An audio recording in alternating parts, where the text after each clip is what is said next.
2006 में 2006 में लाया। 2006 में हमने मकान बना ले।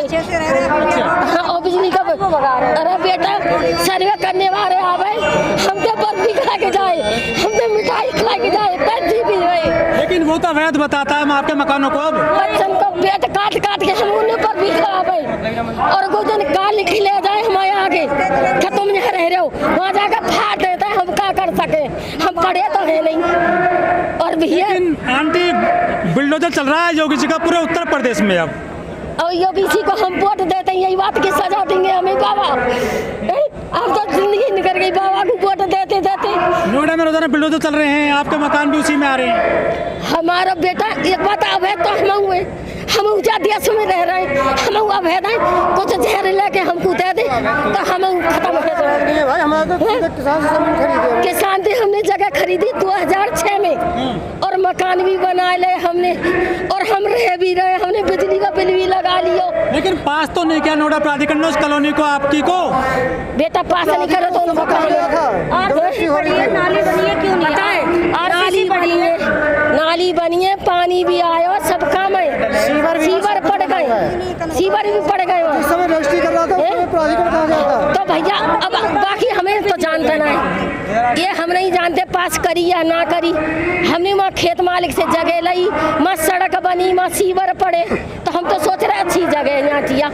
आप मिले अधिकारियों से, क्या कहते हैं वो? अधिकारी से मिले, क्या कह रहे हैं? अधिकारी तो यही कह देते हैं कि माँ कुछ नहीं है, परेशानी आराम से रहो, कोई बात होगी तो हम तुमसे बात करेंगे। तो कुछ लोग आते हैं, वो कहते खाली कर दे, यहाँ टूटेगा। अभी भी 3 लोग आए हुए हैं। हाँ, वो कहते खाली कर दो और हम जब मकान ढा देंगे, नहीं तो हम जिम्मेदार न होंगे। और वहाँ जाते हैं तो कहते हमने भेजा ही नहीं। लेकिन आंटी सारे जो मकान है, जो नई नई आबादी बस रही ना, प्राधिकरण उनको मानता नहीं है, अवैध मानता है। नहीं है हमारी बेटा यूँ कहता है, सुनो यूँ कहता है कि 10-11 साल रह आदमी है, अगर विदेशी यहाँ के 10-11 साल रहता है तो उसी देश का हो जाता है। बेटा हमारे मकान तो 20 साल है गई आज, तो हम यहाँ के नहीं हुए। ऐसी कोई पॉलिसी भी नहीं है प्राधिकरण में कि कितना पुराना मकान है, लेकिन वो अवैध मान लेते हैं। तो लेंगे तो जब ना वहाँ कोई महकमा बनाएंगे अपन सरकारी, अब हमसे लेके तुम दूसरे छीन के दे दो तो ये तो कोई बात नहीं हुई। यहाँ के जो विधायक है, सांसद से मिले आप, जो नेता है यहाँ के? नेता थे तो हम मिले थे उस टाइम पे, तो उन्हें जाके कह रही तो वो शांत है गए। साल भर पहले वो ड्रामा चलो, जब तो शांत है गए और अब फिर वही हल्ला मचा रहे आए थे। वोट से पहले मिले थे, वोटिंग से पहले वो अथॉरिटी गए थे। उन्होंने अथॉरिटी में मैंने खुद सुना, उन्होंने कही थी कि इलेक्शन हो जान दो, और हम लोगों से बोला कि आप शांति से रहो, आपके मकान कोई नहीं छुएगा। वैसे कौन सा जनपद है आपका? डिस्ट्रिक्ट पुराने वाला? हमारा तो फरुखाबाद है। फरुखाबाद है। तो यहाँ पे जमीन लेके आपने मकान बनाए हैं? हाँ जी, हम वहाँ से बेच के आए, फिर हमने यहाँ पे प्लॉट लिया था। लेकिन पक्का तो नहीं हुआ आपका मकान प्राधिकरण में? एक बात बताओ, हमें पता होती कि अगर प्राधिकरण है तो हम क्यों लेते? हम मांग ये लेके आए, हमने 2006 में जमीन खरीदी थी लुक्सर गांव में। आज 2000 प्राधिकरण कह रहा 2 साल पहले कि ये मकान खाली करो। अब बताओ, गांव में एक घर था छोटा सा, उसको बेच के हमने यहाँ आके ले लिया। 2 बच्चे छोटे छोटे, हम उनको कहाँ जाएंगे पढ़ाने अगर मेरा घर चला जाएगा तो? भूमाफिया से है आपका? भूमाफिया से ली थी जमीन? जी, मैंने किसान से ली। किसान से? हाँ जी। लेकिन वो तो है जमीन, नोएडा प्राधिकरण ले रहा है सारी जमीनों को। तो लेकिन वो तो 2008 में आए ना, हमने 2006 में ली थी जमीन। अच्छा। हाँ जी। लेकिन नोएडा 1976 में आ गया था यहाँ पर।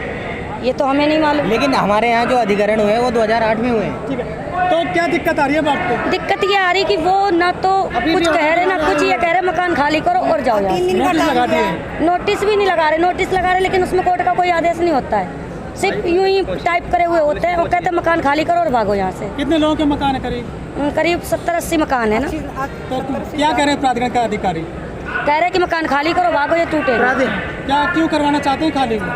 ये भी तो ये कह रहे मेरी लैंड है, इसके अलावा कुछ आपकी जमीन अवैध रूप से तो नहीं बसाई है आपने? वो नहीं, हमने 2006 में खरीदी थी वो, और शादी करने ग्रांट करी है 2008 में।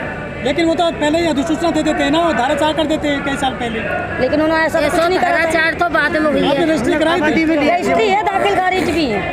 हाँ जी, रजिस्ट्री भी है, दाखिल खारिज भी है, सब कुछ है। लेकिन वो तो अवैध मान रहा है प्राधिकरण जमीन को। तो क्यों मान रहा? वही तो हम चाह रहे कि क्यों मान रहा है वो? रजिस्ट्री सरकारी करते ना। सेक्टर का डेवलपमेंट है ना वहाँ पे। एक बात बताओ, कुछ भी सही, लेकिन रजिस्ट्री तो सरकारी होती है ना। जो दाखिल खारिज होता है वो सरकारी होता है ना। तो फिर आज क्या नाम है आपका? बेटा मेरा नाम है बीरोती और हम यहाँ के रहने वाले हैं। ये तो लुक्सर के आए वैसे तो हम, और हमने वहाँ जगह ले ली रहने को। आपने भूमाफियाओं के चक्कर में आके जमीन ले ली है? नहीं बेटा, किसान के लिए हमने तो। किसान भी मौजूद है। किसान के लिए छोटे छोटे बच्चा है और आज हमको वो दुखी कर रहे हैं और हमारा दाखिल खारिज है, हमने मुआवजा भी ना उठाया। सेक्टर का विकास हो रहा है ना वहाँ पे। तो सेक्टर का विकास आज है रो ना बेटा, वो टाइम पे हमने महंगी करके जगह लाई और हमने अपने घर बना ले, रह भी रहे, और आज सरकार अपना वो कर रही है, हम क्या कर सके।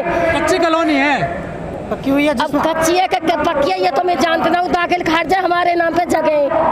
आपके नाम पे था, लेकिन आपने परमिशन ली थी प्राधिकरण से वहाँ बसने की? बेटा हमने खेतों में जगह लाई हुआ टाइम पे, खेतों पे गिरे। प्राधिकरण को तो कोई नाम ही नहीं था उस टाइम पे, बाद में प्राधिकरण ने अपना काम करे। कितने पुराने मकान है आपके? प्राधिकरण ने धारा 4 कर देते हैं प्राधिकरण बहुत साल पहले। 2006 में हमने किसानों से ज़मीन खरीदी, जिसके बैनामे कराए, जिस पे रिहायशी के लिए जो भी टैक्स दिया जाता है वो हमने दिया। टैक्स तो है नहीं नोएडा में कहीं भी। जो भी कहते हैं रिहायशी के लिए जो आबादी की ज़मीन रजिस्टर्ड होती है, आबादी की जो रजिस्ट्री होती है वो हमने आबादी की रजिस्ट्री कराई। ठीक है। 2008 में ग्रेटर नोएडा प्राधिकरण ने धारा 4 करी। ठीक है जी। 2008 में जब ग्रेटर नोएडा प्राधिकरण ने धारा 4 करी, उस टाइम पे हमने 2008 में आपत्ति लगाई, जिसका हमें कोई जवाब नहीं मिला जी। 2009 में उनके नहीं सुनने के बावजूद हमने 2009 में दोबारा आपत्ति लगाई जी। उन्होंने उस टाइम भी कोई जवाब नहीं दिया हमें। उसके सबके संकलन हमारे पास मौजूद है जब हमने उनके आपत्ति लगाई थी। जबकि अब इन्होंने 2021 में 7वें महीने 2021 में इन्होंने हमें नोटिस जारी किए कि ये धारा 10 के अंदर है, आप यहाँ से 7 दिन के अंदर मकान खाली कर दें, नहीं तो यहाँ बुलडोजर चल जाएगा। टोटल कितने मकान है करीब उस कॉलोनी में? टोटल वहाँ पे 70 मकान है। एक कॉलोनी का नाम भी है लुक्सर, गांव का नाम लुक्सर है, खसरा संख्या 197 है। आप हमारी बात सुने। उसके नई आबादी है जितनी भी, उनको नोएडा प्राधिकरण नहीं छोड़ रहा है। हम तो 2006 से रह रहे हैं, ये नई आबादी कहाँ है जी? 2011 में सरकार ने नियम लाया था। 1932 के बाद के जो मकान उनको नहीं छोड़ रहा नोएडा। अच्छा, 2011 में सरकार एक नियम लाई थी कि जितने भी बने हुए मकान है उन पे अगर वहाँ लोग रह रहे हैं सैटेलाइट की इमेज के द्वारा, तो उनको भैया हम छोड़ेंगे सबको। ये आप नियम लाई होगी, आपको भी पता होगा इस चीज़ का। और उस नियम में हम वहाँ मौजूद हैं। 2010 के हमारे पास बिजली के बिल है, 2010 से हम वोट देते आ रहे हैं वहाँ। और जब हम ग्रेटर नोएडा अथॉरिटी के पास जाते हैं तो वो कहते हैं बिल तो जी आपने इसलिए लगवा लिए होंगे, वहाँ नल का चलाते होंगे आप। अब एक बात बताइए, जो नलके वाला मीटर होता है वो कॉमर्शियल मीटर होता है, और जो आपका घर के लिए मीटर होता है वो डोमेस्टिक मीटर होता है। अब एक बात बताइए, सरासर जमीन खरीदी कृषि योग्य थी ना, खेत खरीदे थे ना? नहीं तो, लेकिन हमने जो रजिस्ट्री कराई है वो तो हमने उसमें आबादी में रजिस्ट्री कराई है ना जी। लोगों ने क्यों? ऐसे तो हिंडन नदी को भी खरीद लिया है बहुत सारी जगह। तो हिंडन नदी नहीं है ना, वो तो खेत की जमीन है। वो खसरा संख्या में हमारे नाम म्यूटेशन है मौजूद है, हमारे पास किसान है, हमारे पास म्यूटेशन है। किसान ने 1 रुपया उसका मुआवजा नहीं उठाया है। जब सरकार ये कहती है कि कोई भी हम किसी को भी अगर हम वहाँ से हटाते हैं तो उसे पुनर्व्यवस्थित करेंगे या उसका उचित मुआवजा देंगे, ना तो हमें पुनर्व्यवस्थित किया गया कहीं, ना हमें कोई सही मुआवजा दिया गया। वो तो मुआवजा तो जिला न्यायालय में वहाँ होता है ना, कोषागार में। तो कोषागार में मुआवजा, उस रेट से हम मुआवजे का क्या करेंगे जो 2008 के हिसाब से मुआवजा देते हैं? हम तो 2006 से यहाँ घर बना के, अपना घर है ना हमारा वहाँ, हमें उस हिसाब से मुआवजा क्या देंगे 4 गुना। अभी कितना टाइम दिया आपको प्राधिकरण ने? कोई हमें टाइम नहीं देता प्राधिकरण। 1 साल पहले 7 दिन के नोटिस लगाए और आगे 1 साल बाद आप कहते हैं कि 2 दिन में खाली कर दो जी, अभी फिर आते हैं ये। और जब हम उनके पास जाते हैं तो उन्होंने कहा कि 2006, 7, 8 की रजिस्ट्री हम छोड़ देंगे। ये वो इस गलती को खुद स्वीकार करते हैं बोलते के टाइम में, मतलब लिखित में तो नहीं देते, लेकिन वक्तव्य में ये तैयार करते हैं कि जी हमसे कहीं गलती हुई है। अच्छा, जो यहाँ के सांसद हैं, जो विधायक हैं, कुछ हम उनके पास, सुनिए, जब हम वोट से पहले हम उनके पास गए, उन्होंने उनको फोन करा, उन्होंने हमें बुलाया, और उसके बाद कुछ दिन के लिए टल गई है खबर। ये क्यों टल जाती है कुछ दिन के लिए खबर, फिर उसके बाद फिर क्यों आ जाते हैं ये बताइए। उस टाइम जब चुनाव थे जब तो इन्होंने कुछ नहीं कहा, जब तो कह दिया कि ठीक है जी आप लोग रहो, कोई बात नहीं, आपको 2006, 7, 8 की रजिस्ट्री आपकी छोड़ दी जाती है। फिर उसके बाद 2000 अब फिर जब चुनाव हो गए, अब बुलडोजर चल रहा है जी, अब हटाओ यहाँ से, अवैध निर्माण है ये कहाँ की बात होगी? अच्छा, हमारे पास कोई दस्तावेज में हमारी कमी आप तो जानते हैं, चलो हम तो नहीं जानते, मान लीजिए आप जानते, तो ये हमें बताइए कि हमारे दस्तावेज में कमी कहाँ है? कमी है कि अवैध है आपकी जमीन। कैसे जमीन? आप इस चीज को कैसे दिखा सकते हैं कि हमारी मास्टर प्लान में है ना? वो नोएडा के मास्टर प्लान में किसी गरीब का घर आता है तो क्या वो गरीब का घर तोड़ दिया जाएगा? तो क्या मास्टर प्लान जो मास्टर प्लान में नहीं? अच्छा, एक बात बताइए, 2015 में 2000 जो 15 साल से लोग रह रहे हैं, अगर वो मास्टर प्लान के अंदर आते हैं तो क्या उन्हें रोड पे ला दिया जाएगा? आपकी सरकार ये कहती है? तो वो तो पूरे यूपी में बुलडोजर चल ही रहा है। तो बिल्डोजर चलने का मतलब ये थोड़ी है कि किसी के गरीब का घर उड़ा दो, जो कह दो जी माफिया का है ये।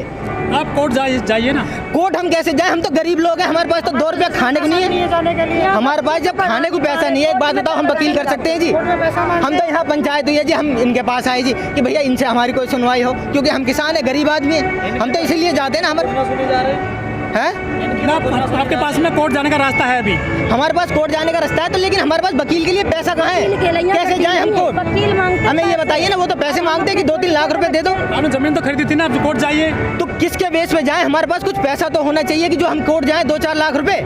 बिना पैसे के तो कोई सुनता? अच्छा एक बात बताओ, कोई वकील सुन लेता है बिना पैसे के? कोई नहीं सुनता। हमारे पास वहाँ आरसीपी है, जो रोड होते हैं, बिजली के कनेक्शन है, वहाँ सीवर लाइन है। ये जब सुविधा जब अथॉरिटी ने दी तो उस टाइम की अथॉरिटी सो रही थी। मकान नंबर जब योगी जी ने सभी को निर्देश ये दिए कि अगर कोई भी कहीं गरीब आदमी रहते हैं, उनके भैया उनके रहने की जगह तो उन्हें नहीं तोड़ा जाएगा, उन्हें पुनर्व्यवस्थित किया जाएगा। इस बात को तो आप जानते हैं, लेकिन फिर भी ये क्यों तोड़ने के लिए तैयार है? आपने जिला अधिकारी से कुछ मांग करी है इस बारे में? जिला अधिकारी के पास हम गए तो वो कहते हैं कि अथॉरिटी के पास जाओ। अथॉरिटी के भूषण, इनसे पहले जो सीईओ थे नरेंद्र भूषण जी, उन्होंने कहा कि आपकी 2006, 7, 8 की रजिस्ट्री छोड़ दी जाएगी, आप लोग बिल्कुल चिंता करने की जरूरत नहीं, आप लोग घर रहो जी। हम चुपचाप आ गए जी, घर रह गए। अब 2000 जब ये सीईओ चेंज हुए, इनका नाम क्या है, सुरेंद्र सिंह जी आए, इन्होंने फिर भैया कह दिया कि अब फिर हटाओ। अच्छा, जब आपने प्लॉट लेते था आपको पता नहीं था कि ये जमीन कैसी है, खेती की है या आबादी की है? जी जब खेती की जमीन थी उस टाइम तो यहाँ प्राधिकरण आया नहीं था। 2008 में इन्होंने धारा 4 करी है। 2006 में तो कुछ नहीं था ना, किसानों से जमीन लेके आप आबादी की रजिस्ट्री करा दें, आप रहना चालू कर सकते हैं। ये तो नियम होता है ना सरकार का कि आपने आबादी की रजिस्ट्री कराई है तो आप रह सकते हैं। तो लेकिन अब इसमें हम गलत कहाँ हैं, हमारे साथ अन्याय क्यों है, हमें सिर्फ इस चीज़ का जवाब।